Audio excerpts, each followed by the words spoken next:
Hello and welcome to Anatomy Week 2, Unit 2. So I've created some study highlights, definitely not to be a replacement for doing my path or Lapser. It's just an adjunct, little kind of like a study guide for you as you move along, just highlights of things to know. And you'll do very well on your quizzes every week. As you know, it's an 8-week course, pretty intense. As long as you go through my path, watch all the videos, do all the learning exercises. Labs are same thing, go through the virtual labs. Exercises will help you master the material. So unit 2 is pretty heavy. It's on skeletal and muscular system. So we cannot possibly cover it all in this lesson. I'm just giving you the Cliff Notes version to help you get through this material. So as always, I have the disclaimer with all these guides, which I provide in an announcement, um, as well as the video every week, 12 o'clock. You can join me live or not, doesn't matter. I'm always recording it. Okay, and then I'll post it. All right, so without further ado, the things about understanding skeletal system is that you first have to understand the medical terminology associated with the skeletal system. Then you need to understand the different types of shapes of the bones and their names. And then understanding the markings and the structures, understanding skeletal bone structure, the difference between the compact bone, which is very hard bone, and then the inner surface area of the bone, which is cancellous and softer, and understanding the function, the structure and function of the bone marrow. So these are some of the learning outcomes.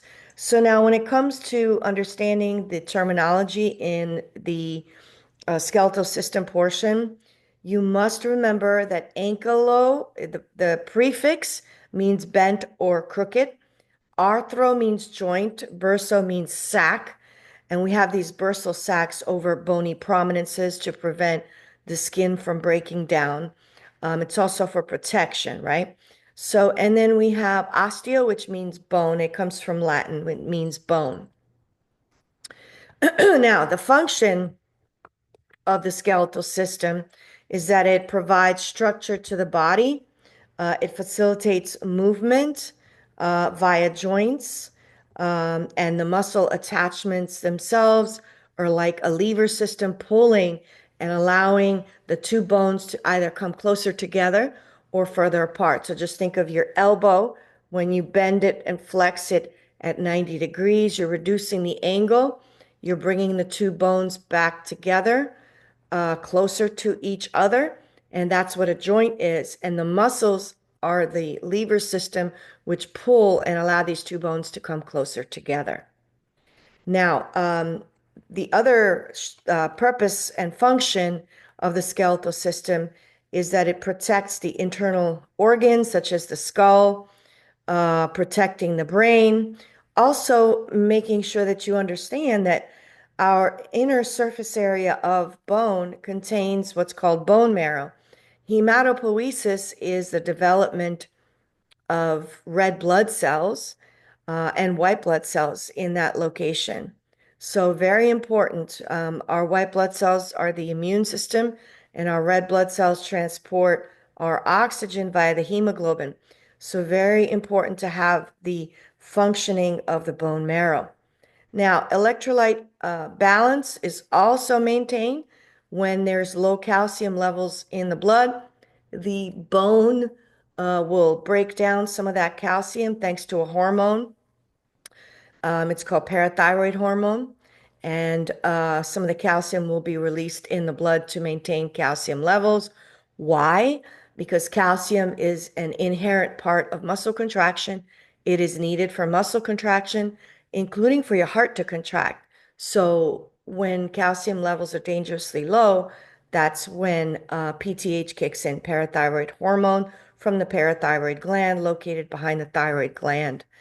And there's four little tiny parathyroid glands. In addition, when the blood levels of calcium are high, perhaps you just had 2 glasses of milk and you've got nice high levels of calcium. You'll have calcitonin from the thyroid gland releasing calcitonin and telling the body literally to mobilize some of that calcium from the blood and store it as calcium phosphate in the bone. And that's what calcitonin does.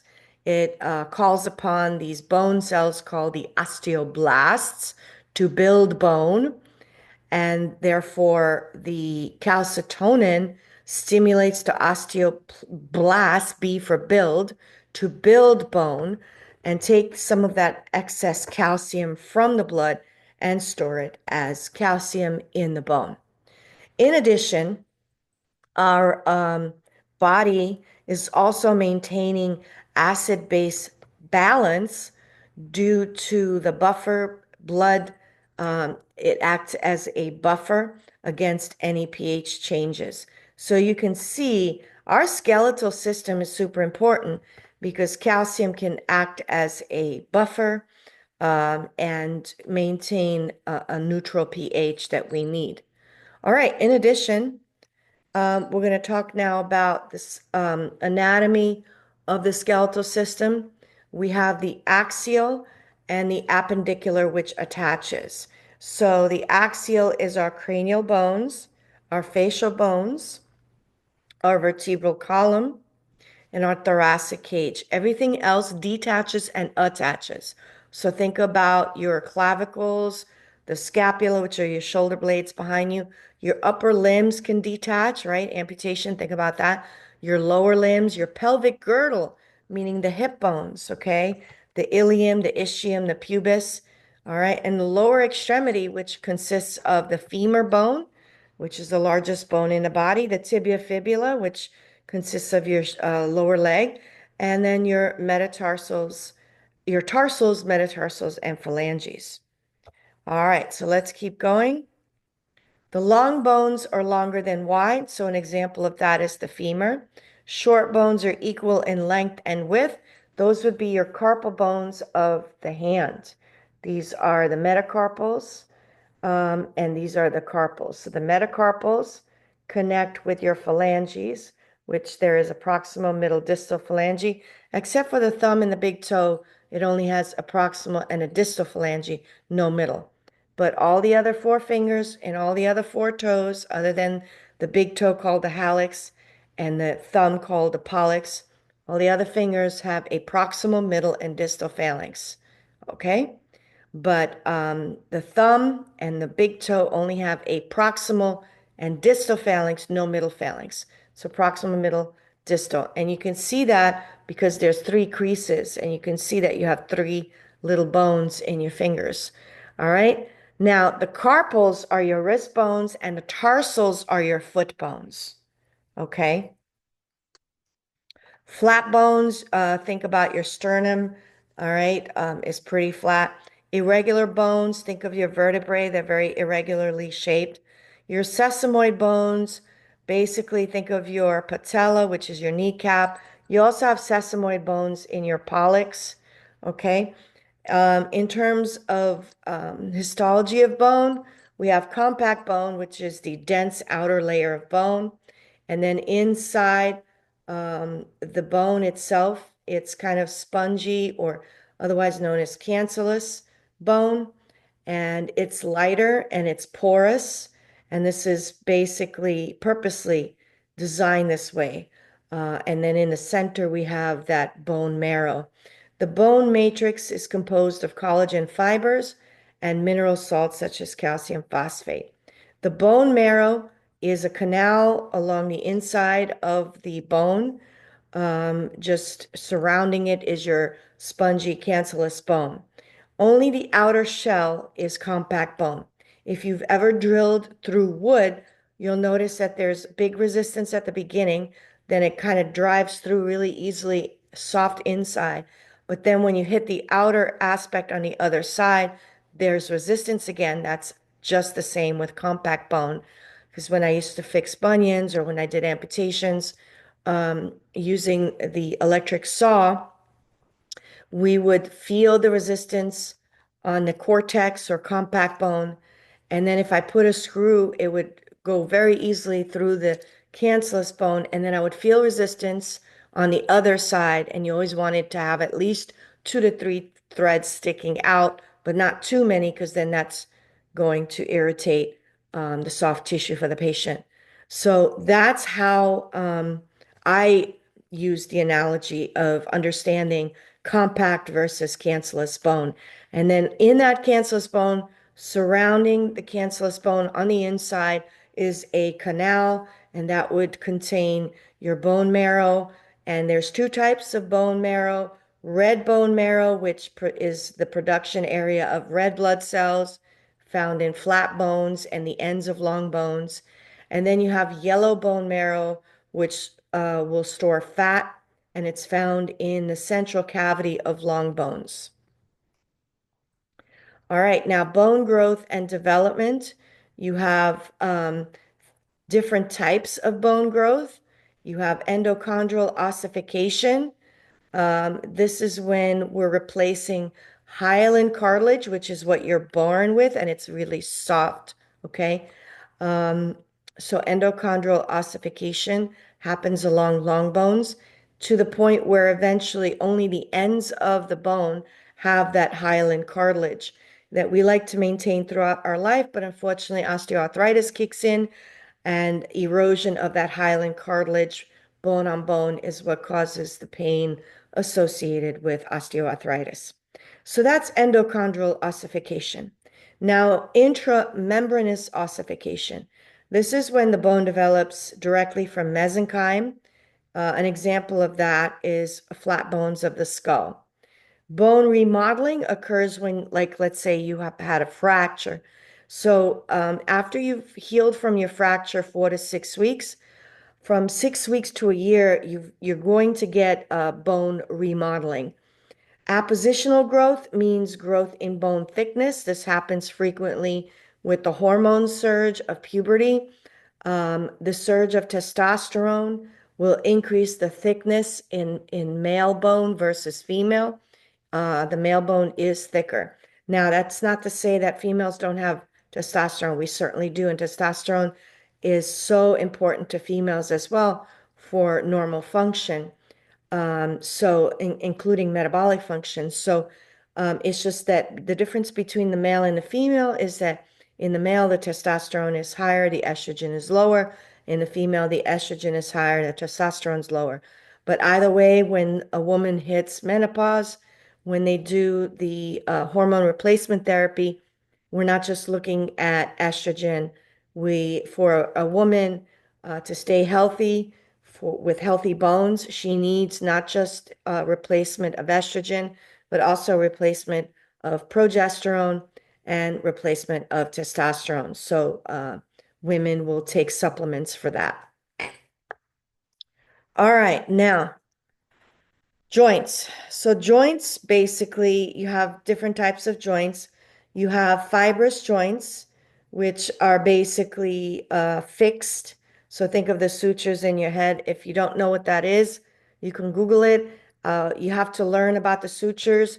There's a coronal suture, a sagittal suture, squamous suture, and a lambdoid suture in the back. When you do your lab exercises, it'll be there for you. Cartilaginous joints are slightly movable. We have the pubic symphysis, which is going to move when a woman is delivering. That's when the pubic bones are together and then they set apart when you have dilation, all due to a hormone called oxytocin.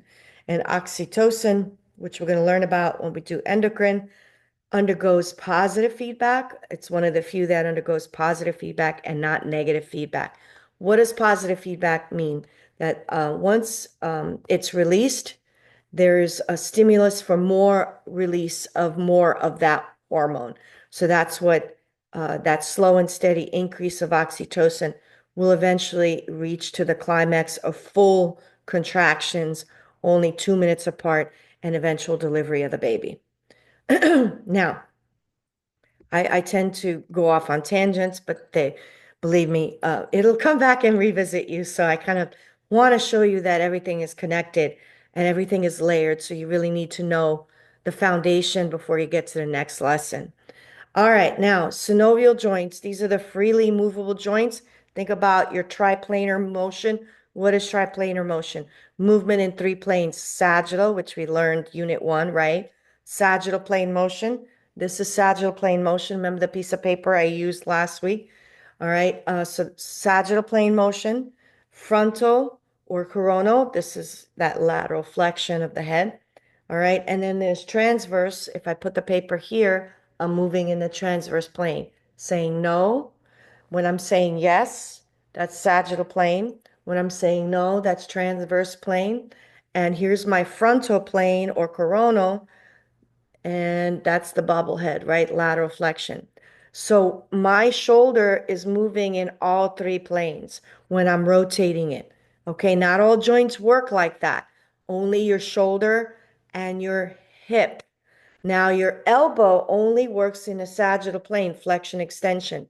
Your knee joint only works in a sagittal plane, flexion extension. Your ankle joint works in a sagittal plane, dorsiflexion, plantar flexion, but also your subtalar joint, meaning your talus, all right, and your calcaneus, which are tarsal bones, do inversion and eversion, which is frontal plane. So you'll have to learn all this stuff. So I'm just might as well tell you now why you're learning about these joints. Now, bone pathologies, everyone's heard of rheumatoid arthritis. This is an autoimmune disease where the immune system attacks the synovial joints. Osteoarthritis is normal wear and tear. Of course, if you're an athlete, the wear and tear will occur faster. There's also fractures that happen, different kinds of fractures. We can spend 2 hours just on different kinds of fractures. So I'm not going to do that here because this is just the Cliff Notes version of skeletal systems. So you have different, you have compression fracture, you have compound fracture, you have an open fracture where the bone fragment actually breaks through the skin from the violent um, uh, you know, action on the bone that caused it, the impact of the bone fracturing. There's also osteoporosis and osteopenia. Now, osteopenia is a prelude to osteoporosis.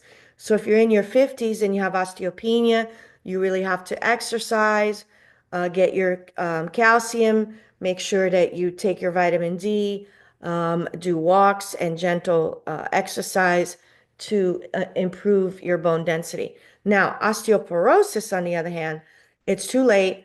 Now you have weakening of bones, and we talked about that cancellous bone on the inside. It's already soft, but with osteoporosis, it's got huge gaps. All right, so let's practice some multiple choice questions. Which of the following is a function of the skeletal system? Digestive regulation, no. Blood cell production, yes. Nerve impulse transmission, no. Endocrine control, no. So it's B. The answer is blood cell production.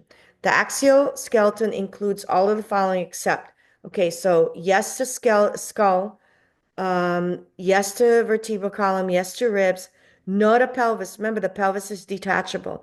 The hips and um, everything from like the hip bone, that is detachable along with the femur and everything else, the lower extremity. So the pelvis is part of the appendicular skeletal system, while the other bones are part of the axial.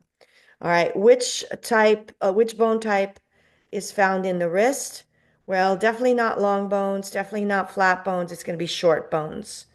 And they're definitely found and named as the carpal bones, and there's like mnemonics to learn them, but there's a whole bunch of them. Now, which of the following bones does not belong to the axial skeletal system? That would be femur, because again, that's appendicular. But temporal bone, which is right here, that's part of the skull. Maxilla, all right, this is the mandible. Lower jaw, upper jaw is the maxilla, that's part of the axial. All right. Sacrum, that's part of the vertebral column, so still part of axial. So the answer is femur. What is the primary role of yellow bone marrow? So remember, red bone marrow was for red blood cells. Yellow bone marrow is for fat storage. Okay, so red bone marrow you're producing red blood cells as well as white blood cells. Whereas yellow bone marrow, think of fat, it's slightly yellow. Just look at butter. Butter is fatty, it's slightly yellow. That's how you remember. So yellow bone marrow, fat storage. Red bone marrow, red blood cells, but also don't forget also white blood cells. Which of the following bones is classified as long bone? Well, definitely not the sternum. That's a flat bone. So it's going to be femur. Definitely not vertebrae because they're all irregularly shaped. So are the carpals. Okay. Where is red bone marrow found? Well, the correct answer is in the spongy bone of flat bones. Okay. So the red bone marrow is found in the trabeculae of spongy bone, especially in flat bones like the sternum. Which type of joint is freely movable? And we're going to say synovial. All right. Cartilaginous was the pubic symphysis. All right. Fibrous is slightly movable. Suture is barely movable. So synovial joint is the most movable. What type of bone growth increases thickness? That was appositional growth. Appositional growth increases the thickness of bone by adding new layers to the outer surface. And remember, I mentioned to you what happens during puberty. Appositional growth increases tremendously due to the testosterone. Which condition is characterized by the softening and weakening of bones? That would be osteoporosis. All right. And then you have clinically based questions. Explain the process of endochondral ossification and its significance in bone development. So endochondral ossification is a process by which most bones in the body are formed, particularly long bones. It begins with a cartilage model, which is gradually replaced by bone tissue. This process involves several key steps. Chondrocytes, which are cartilage cells, in the cartilage enlarge and die, create space for the bone-forming cells. Blood vessels then invade the space, bringing those building bone cells that build, right? Osteoblasts build. So the bone-building cells, the osteoblasts, that secrete the bone matrix are going to be working. Osteoclast, C for chaos. When society goes into chaos, it's breaking down. So society is breaking down, that's total chaos. Osteoclast, I'm just giving you an analogy so you don't forget. Osteoclast, break down bone. So osteoclasts break down the cartilage while osteoblasts build the bone in its place. So endochondral ossification allows bone to grow in length and is essential for skeletal development during childhood and adolescence. It continues until the growth plate continues to close by early adulthood. All right, now compare and contrast rheumatoid arthritis and osteoarthritis, focusing on their causes, symptoms, and treatments. So rheumatoid, RA, is an autoimmune disorder where the immune system mistakenly attacks the synovial joints, leading to inflammation, pain, and joint deformity. It affects joints symmetrically and can impact organs like lungs and heart.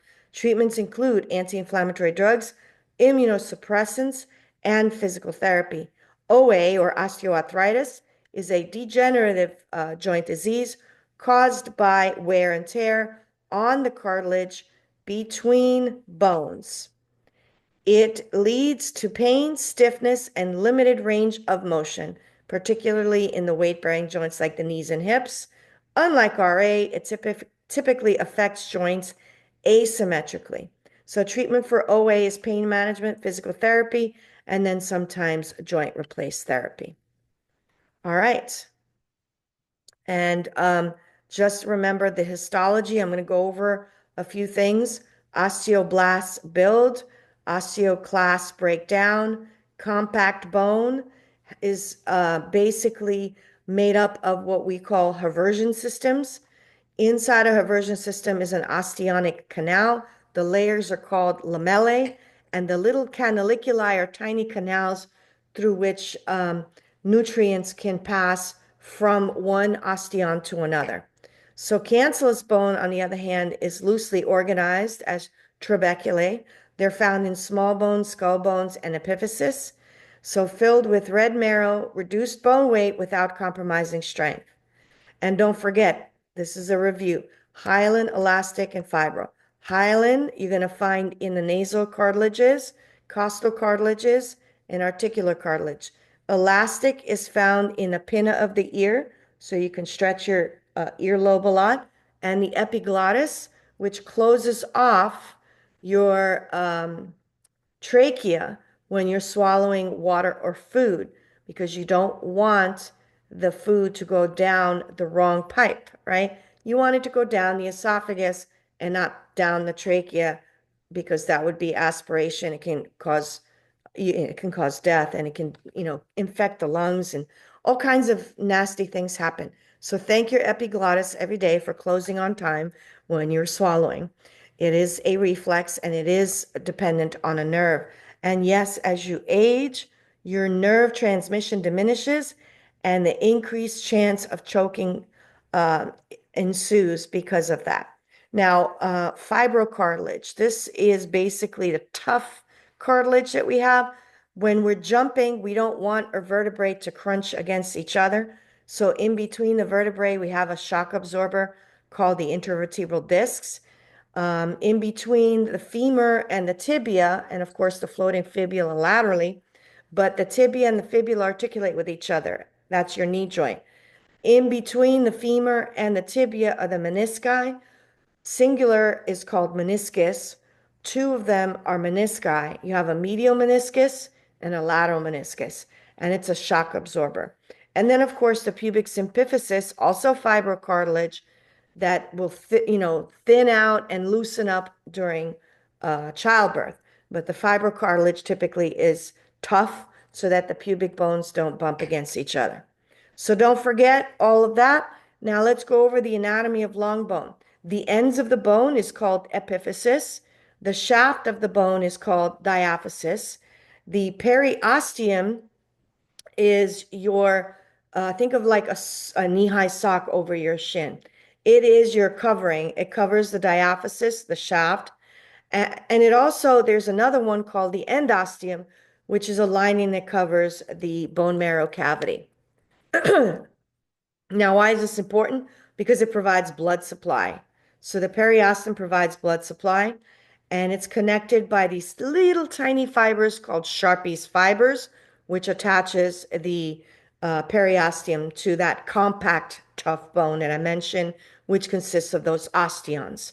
Again, don't forget, super important, red bone marrow produces red blood cells, also white blood cells. That's why I put here produces blood cells, but it's both red and white.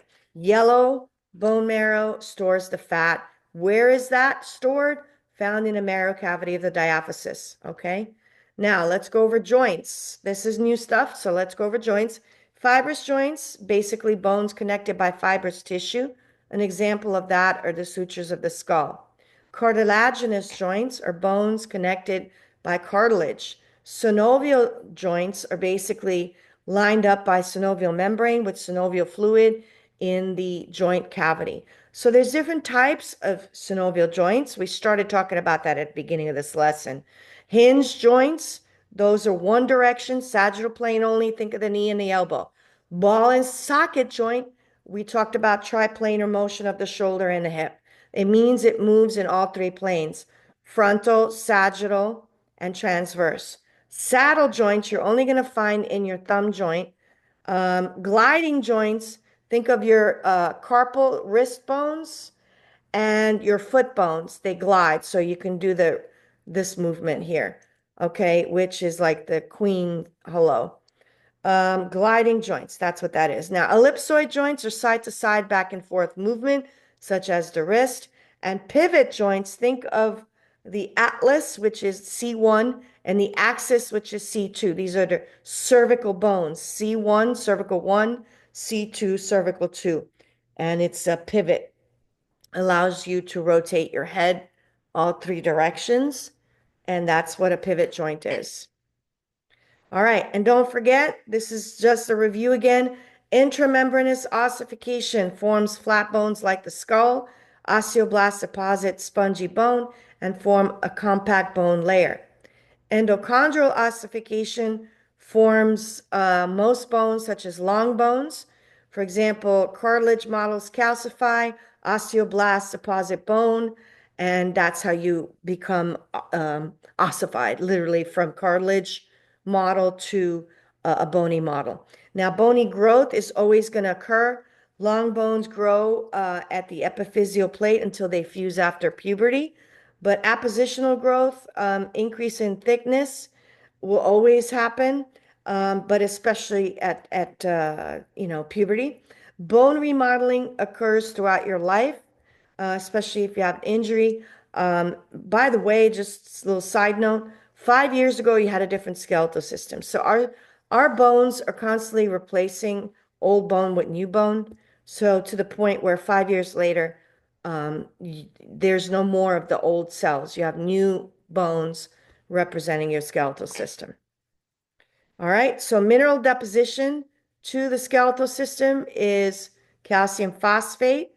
The nutritional requirements for a healthy bone is calcium, which is found in dairy and green vegetables, vitamin D, which is crucial for calcium absorption. So a lot of people have low D, especially if you're Caucasian. So you need to, and especially if you're indoors a lot, then you should take vitamin D supplements. If you're really low on D, they'll diagnose you, they'll take blood levels of vitamin D, and the highest dose you can take is 10,000 units. All right, phosphorus is needed for bone matrix. As I mentioned at the beginning of this lesson, calcitonin will lower blood calcium by promoting bone deposition. Calcitonin is released by the thyroid gland. Parathyroid hormone is released by parathyroid gland, and it increases blood calcium by promoting bone resorption. What does resorption mean? Breakdown. Now, again, both estrogen and testosterone are important in bone growth during puberty. And bottom line is, in women, this is why early onset women are more susceptible to osteoporosis than men because of the sudden drop in estrogen at menopause.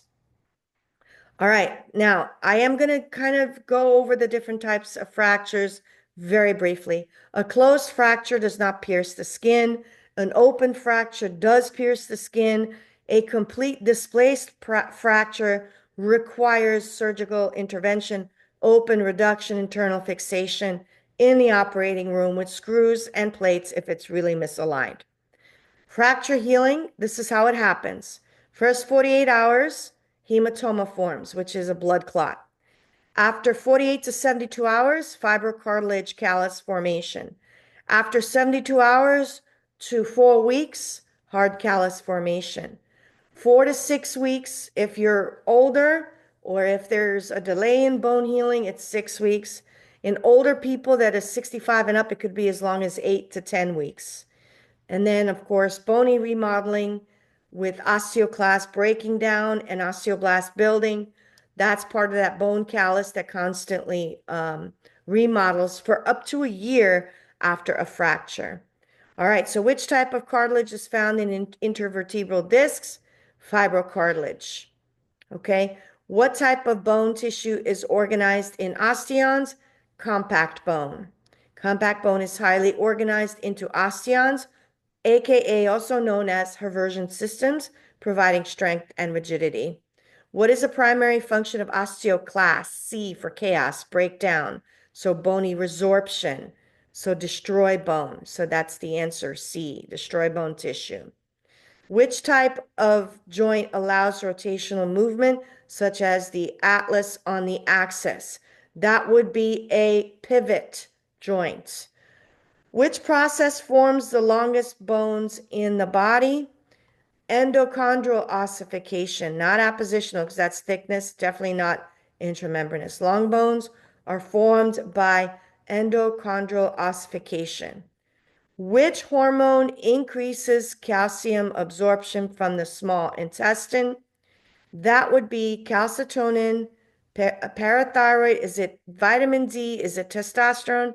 The correct answer increases calcium absorption. Definitely not calcitonin.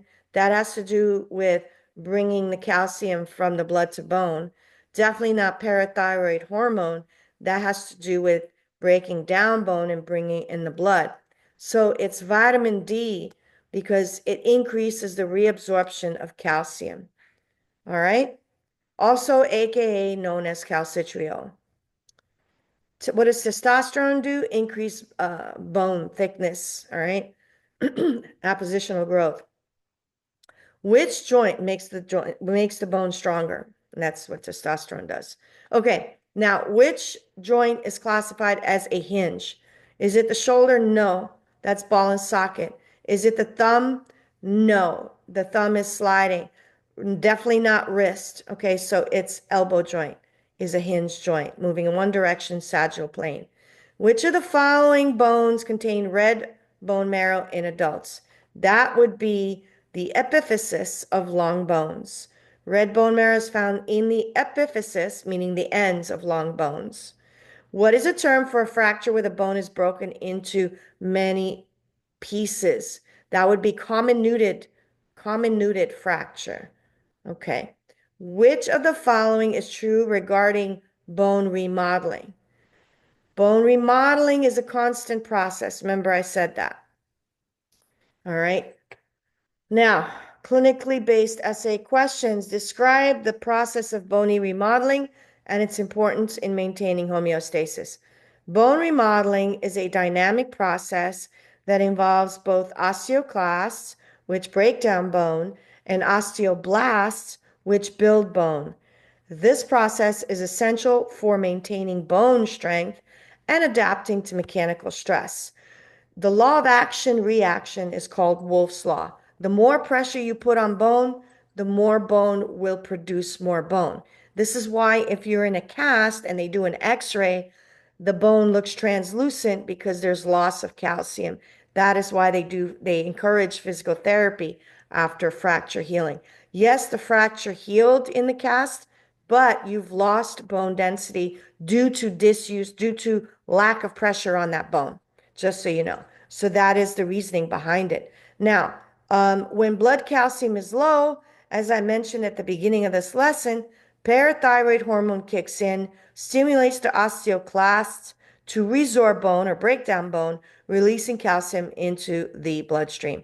Now, on the opposite end of the stick, if the calcium levels are high, you had a lot of calcium, I don't know, you had milk and cheese and all that. Calcitonin, all right, will inhibit the osteoclasts, but instead promote and stimulate the osteoblasts to take the calcium from the blood and deposit it as bone. So this is the balance that is crucial for skeletal health and calcium homeostasis in the blood.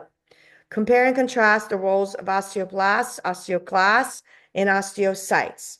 So I kept mentioning osteoblasts build. I kept mentioning osteoclasts, which break down. And then I also mentioned osteocytes, which are mature bone. So osteoblasts are bone building cells that secrete the bone matrix, which consists of collagen and mineral salts like calcium phosphate. Once the matrix is deposited, some osteoblasts become trapped in it, differentiating into osteocytes. Osteocytes are mature bone cells which reside in the lacunae, the little lakes. That's what that literally the word means, lacunae. Little lakes, these are little tiny areas where they communicate with each other via canals. So in these lakes or lacunae are the osteocytes which reside, and they communicate with each other through the canaliculi and helping regulate nutrients, mineral content, okay? Osteoclasts, on the other hand, are multinucleated cells that their purpose is to break down the tissue by secreting enzymes and acids. Okay, this breakdown process is critical for bone remodeling, allowing the body to replace old and damaged bone with new tissue and regulates the calcium levels. So altogether, these three cell types maintain your bone strength and integrity throughout your life through constant remodeling. Now let's go over the axial skeleton highlights. We're going to talk about the functions of the skeletal system, differentiate between axial and appendicular, define the axial skeleton and its components, identify the bone structure. All right, so let's do this. So the skull, we know that the axial skeletal system contains the skull, right? What is the function of the axial skeletal system? The axial skeleton provides attachment points for muscles and facilitates respiratory movements and posture. Components: 22 bones that protect the brain and form the structure of the face. The vertebral column contains 24 vertebrae, the sacrum, and the coccyx that protect the spinal cord. The thoracic cage contains 12 pairs of ribs and the sternum, which protects the heart and the lungs. Now, when it comes to anatomy, definitely Labster will help you with this. Frontal bone, you've got, when you run through the simulations, you'll see all these bones. The frontal bone is in the front. That makes sense. Super easy. The glabella is the smooth area between the eyes, where when we age, we got that little wrinkle there vertically. The supraorbital foramen is a hole that is above the eyebrow. But, obviously we're talking about the skull. So if you remove the skin and the eyebrows, that's where the supraorbital foramen is. Anyway, so forms the forehead and part of the eye socket because the frontal bone also contains the eye socket, part of it anyway. Parietal bone, this is up top. All right, and it is divided by a crown suture, coronal.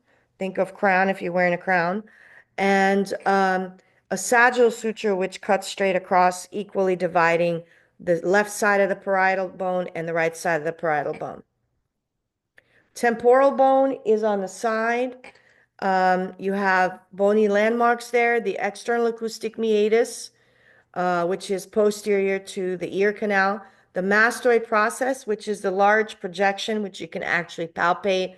It's a rounded projection posteriorly, definitely behind the ears, and you can feel it, and it's an attachment site for all the neck muscles. In between the mastoid process and the external acoustic meatus, which is your opening for the ear canal, is what's called the styloid process, which is a sharp projection that is an attachment point for your tongue and for your neck muscles. The zygomatic process connects the zygomatic bone, so that would be here, to form the zygomatic arch, which is your cheekbone. The occipital bone is in the back, and you have your foramen magnum, which is this big hole at the inferior aspect of your skull, which the opening allows for the spinal cord to exit the skull. The occipital condyles articulate with the C1 atlas, and then adjacent to that are the external occipital protuberance. They have prominent projections that serve as, again, attachment sites for muscle. The sphenoid bone is on the inside of your skull. There's a bony landmark that is called the sella turcica, which houses your pituitary gland. And then a bat-looking structure inside literally looks like the wings of a bat, the greater and lesser wings. That's also part of the sphenoid bone and also forms part of the eye socket. The pterygoid process serves an attachment site for muscles in chewing. Notice that these bones, I'm not showing you pictures because I'm giving you the Cliff Notes version. So if you download this and study the highlights of this, you have to compare it to the images of these bones so you can actually have a visual. The ethmoid bone is basically right adjacent and proximal to the nasal bone. And the bony landmark of the ethmoid bone is the crista galli, which is a vertical projection for the attachment of brain membrane. The cribriform plate, which has these little tiny holes for the olfactory nerves to pass through. And then there's like a ridge that separates the nasal septum at the top superiorly, and that's called the perpendicular plate. And the perpendicular plate slopes down, and so the bottom of your nasal septum is called the vomer. All right, so the facial bone key features and landmarks. You've got the maxilla, which is your upper jaw, contains the infraorbital foramen, the alveolar process, and the palatine process. Again, I really highly advise that you go ahead and use this with visual, an atlas, all right, or Labster, go ahead and do my path. Mandible. The mandible is your jaw. It contains two little holes called the mental foramen. In the back is the mandibular condyle forming this jaw joint, right? That typically people have TMJ syndrome, that subluxation of that joint. And then up top is called the coronoid process, which is a bony prominence that is the attachment site for the temporal muscle. The zygomatic bones, you have the temporal process.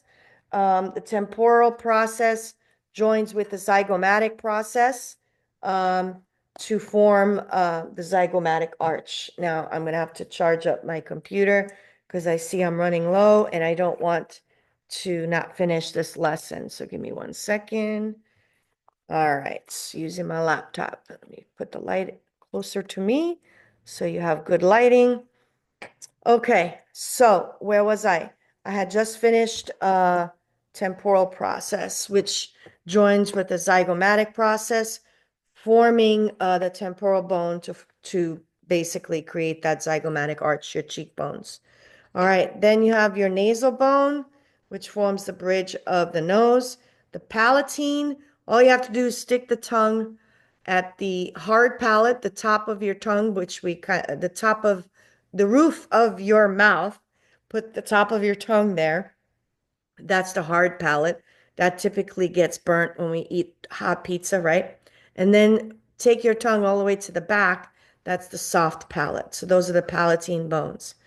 All right, so don't forget the cranial sutures. There's coronal, there's sagittal, there's lambdoid in the back that separates the occipital from the parietal.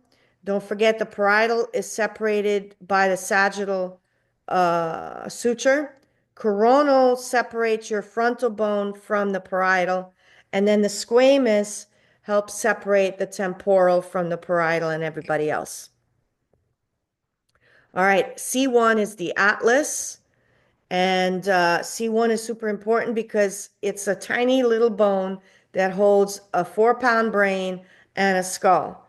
And this is where the most vulnerable spot in a human being is, because if you fracture that, you can literally die. Um, so anyway, so that's C1. It has superior articular facets, which articulate with the occipital condyles in the back. The occipital condyles are part of the skull inferiorly and adjacent to the foramen magnum. The axis is C2, and C2 is got this pointy, sticking up finger-like projection called the dens, and it acts as a pivot point for rotation of the atlas on the skull. All right, C3 to C7, so you only have, this is how you learn all the vertebrae. C1 to C7, breakfast at 7.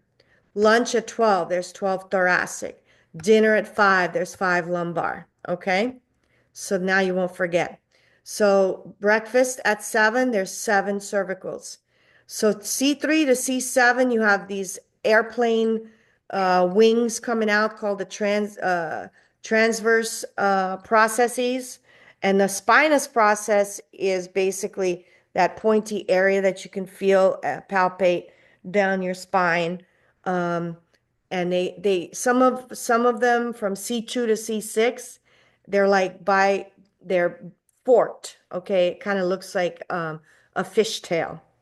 All right, and then the transverse foramina are the holes in that transverse process, and those holes are for the passage of the vertebral arteries.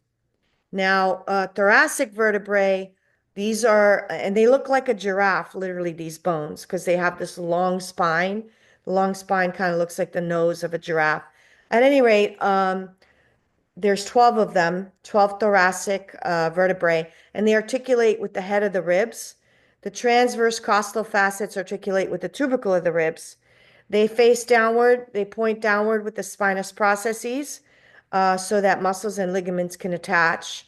Thoracic vertebrae articulate with the ribs and allow for limited movement. Now, the bane of everybody's existence, back pain, lower back pain, it all comes from these lumbar vertebrae. They're super strong, But in between these lumbar vertebrae are discs, the intervertebral discs. And disc herniations or disc bulges is what causes the pain because then it can compress on some of those spinal nerves coming out, the nerve roots coming out of the L1, L2, L3, L4, L5. Now, the lumbar vertebrae are large and kidney-shaped bodies. They have short, blunt, fibrous processes. The nose, the spinous process looks like the nose of a moose, literally. And they have thick pedicles because you're holding the whole upper body above you. And again, this is a vulnerable area because there's a curvature to it, concave curvature, and then that excess curvature can actually cause herniation or disc bulges. And then there's the sacrum, which kind of looks like either a stingray or a cobra. When you look at the sacrum, you decide what it kind of looks like in terms of analogy. But to me, it looks like a cobra, but to other people, no, it's a stingray. I'm like, whatever. That's your sacrum. And the sacrum has all these openings for the nerves, the sacral nerves and blood vessels to come out through. It's all fused bone, and the wing-like projections are called alae, and they're composed of five fused vertebrae and forms the back of the pelvis.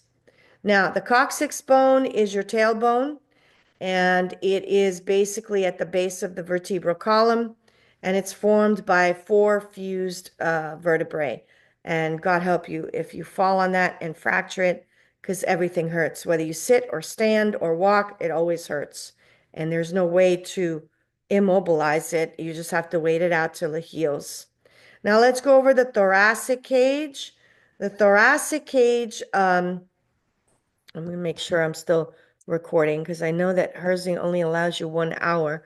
So I am probably just going to do two separate lessons. Muscular system's going to have to be separate because there's a lot on muscular system as well. Like I said, these two are intense. There's a lot to learn here. All right, so let me continue. Thoracic cage. You have your jugular knot, which is this U-shaped knot right here. You could palpate between the clavicles. And it's also known as the suprasternal notch. It's a U-shaped notch at the superior end of the sternum. The manubrium is the body of the sternum, upper body of the sternum, I should say. And then the whole full body of the sternum is called the body of the sternum. And then the end of the sternum is the xiphoid process. If you go, you have to locate the xiphoid process and they go 2 fingers above that. That's where we do our CPR. Now, ribs, you have true ribs, 1 to 7, which directly attach to the sternum via the costal cartilage. False ribs are 8 to 12. They're either indirectly attached to the sternum or not attached at all. These are called floating ribs, 11 and 12. So 11 and 12 are floating, but 8 to 11 are attached slightly indirectly to the sternum. All right, so bony landmarks, the head of the rib, tubercle of the rib, and then there's a costal groove. Oh, so that was a lot. And honestly, I think I have more than enough to continue. See, there's upper limb. I'm just going to give you all of this to study because this is going to be a 2 hour session right here. And I don't have Zoom time unless I want to pay for it. And so go over this. It should help you a lot. I'm going to stop sharing now. And then my second lesson, I'll do again for this week. So you have 2 lessons this week, 2 videos. The other one will be muscular system. All right. So I do hope that this helped you. And if you have any questions, please reach out to me, inbox me, Canvas inbox me. Bye-bye.